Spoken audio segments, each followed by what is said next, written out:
What's wrong with Euron Greyjoy? This might seem a strange question to ask, since there obviously is a whole lot of things to consider wrong about the guy. He's a rapist, a warmonger, and probably a warlock, among other things. But these things are only wrong from a certain, let's call it civilized perspective. From an Ironborn perspective, they are looked at differently. However, Euron also gets a mixed reception at best from his fellow Ironborn, and especially the authorities of Ironborn culture. Why is that? There are a couple of reasons for this. The first being that he doesn't seem to be the most devout follower of the Drowned God. A few words on the Drowned God might be in place here, as probably one of the most neglected deities in all A Song of Ice and Fire. He might not be the most neglected, however, as we will see. There are a couple of defining aspects to the Drowned God. He is a deity of the sea, and he is a deity of resurrection. We can also consider him a warlike kind of god, a bit like a god of war. The most important concepts connected to him are drowning and the old way. The followers of the Drowned God have been drowned. It's basically a different kind of baptism. He's a bit like Jesus Christ in that way. As the followers of the Drowned God would say, what's dead may never die. There is no institutionalized clergy, but there are so-called drowned men. They have been drowned in earnest, which means that they have been held underwater long enough for them to breathe in seawater and actually be at least nearly dead and then revive. There are also certain figures above the ordinary drowned men, like Euron Damphair or Tarl the Thrice Drowned.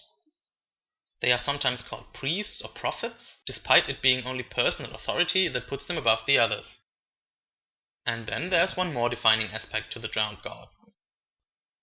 His eternal enmity toward the Storm God, his nemesis. We know very little about this Storm God, and he is chiefly mentioned by followers of the Drowned God, especially Euron Damphair. Ironborn who worship the Drowned God see the Storm God as an enemy of the Ironborn. Yet there's one person among them who doesn't seem to see the Storm God as an enemy. This person is Euron Greyjoy. Euron Greyjoy is considered by many readers as a prototypical Ironborn, it seems. The reason for this, obviously, is his raiding and raping, and basically not being a very nice fellow. Raiding, raping, making slaves, and other things along these lines are part of the old way, which is strongly linked to the Drowned God. As Theon Greyjoy puts it, Lord Balon's eldest brother had never given up the old way, even for a day. His silence, with its black sails and dark red hull, was infamous in every port from Ibn to Asshai, it was said. But that doesn't necessarily make Euron a follower of the Drowned God. Euron Damphair is pretty outspoken about Euron not being a godly man, by which he means not a devout worshipper of the Drowned God, of course. The Crow's Eye himself has one or two things to say about his religious beliefs in the text, so let's probably start from there. At one point he says, "Godless, why, Euron, I am the godliest man to ever raise sail. You serve one god, Damphair, but I have served 10,000. From Ib to Asshai, when men see my sails, they pray." It might even rhyme somewhat, depending on our pronunciation of Asshai or, well, probably Ashay. Never mind. So, what actual information can we retrieve from these words? Euron doesn't consider himself godless. He rather thinks of himself as a very godly man. He has served 10,000 gods. But whom is he serving now? And can we take this seriously? We don't really know. But we can assume that there is quite some truth to Euron having seen many gods and their followers all over the world, so he probably has made up his mind about gods, and he probably now knows which one he wants to follow, if any. The last sentence doesn't tell us anything about his beliefs at all, while it might lead some to think that Euron doesn't take religion seriously, which I think is an important misconception. We actually get a lot of hints about Euron's true allegiance. For one, he tells Roderick the Reader, "I am the storm, my lord, the first storm and the last." Certainly no follower of the drowned god would call himself that. The Storm. The Storm is a bad thing for most Ironborn. It's basically what threatens to kill you when you are at sea. The sea is a good thing. Winds can also be good, but the storm is evil. And of course, the storm belongs to the Storm God, the same who is the eternal enemy of the drowned god. We don't know very much about the Storm God, as we have pointed out before. The most extensive account we get on the Storm God is the story of the Grey King and Naga, the sea dragon. It's in chapter 19 of Feast, right before the king's moot. According to Euron, Naga was the first and mightiest sea dragon slain by the first king, which means the first king of the Iron Islands, the Grey King.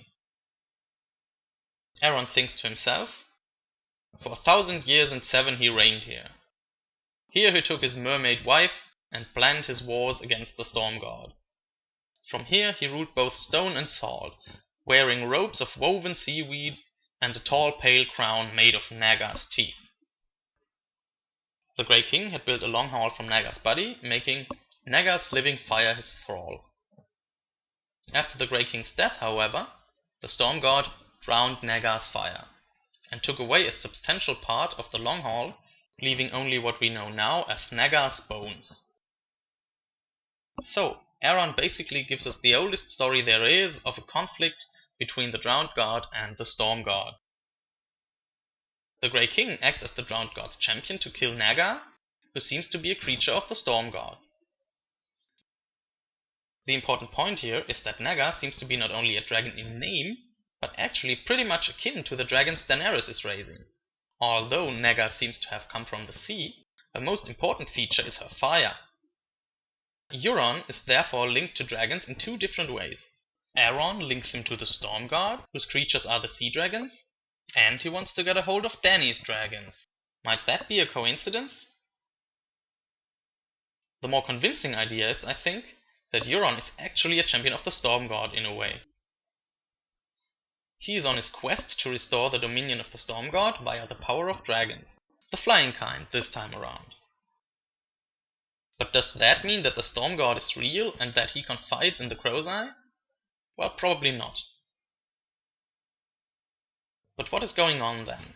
The answer might lie in Euron's conversation with Victarion in A Feast for Crows. Victarion finds his brother at the window, while Lord Hewitt's bastard daughter is lying naked on her father's bed. Euron stood by the window, drinking from a silver cup. He wore the sable cloak he took from Blacktide, his red leather eye patch, and nothing else. "When I was a boy, I dreamt that I could fly," he announced. "When I woke, I couldn't. Or so the Maester said. But what if he lied?" Victarion could smell the sea through the open window, though the room stank of wine and blood and sex. The cold salt air helped to clear his head. "What do you mean?" Euron turned to face him, his bruised blue lips curled in a half-smile. "Perhaps we can fly.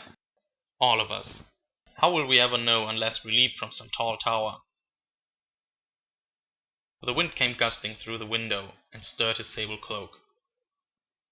There was something obscene and disturbing about his nakedness. No man truly knows what he can do unless he dares to leap. This is very interesting, because Euron seems to have experienced something very similar to what Bran has experienced. Bran dreams about walking and climbing again, and he dreams about the three-eyed crow and about flying. Now here we have a more or less one-eyed crow, one-eyed like the three-eyed crow, as absurd as that sentence sounds, sharing Bran's dreams. Both our one-eyed crow called Euron and Bran have maesters tell them to forget about their dreams. Luwin also doesn't believe in Jojen's dreams, that we know are not to be discounted easily. It gets much weirder than this.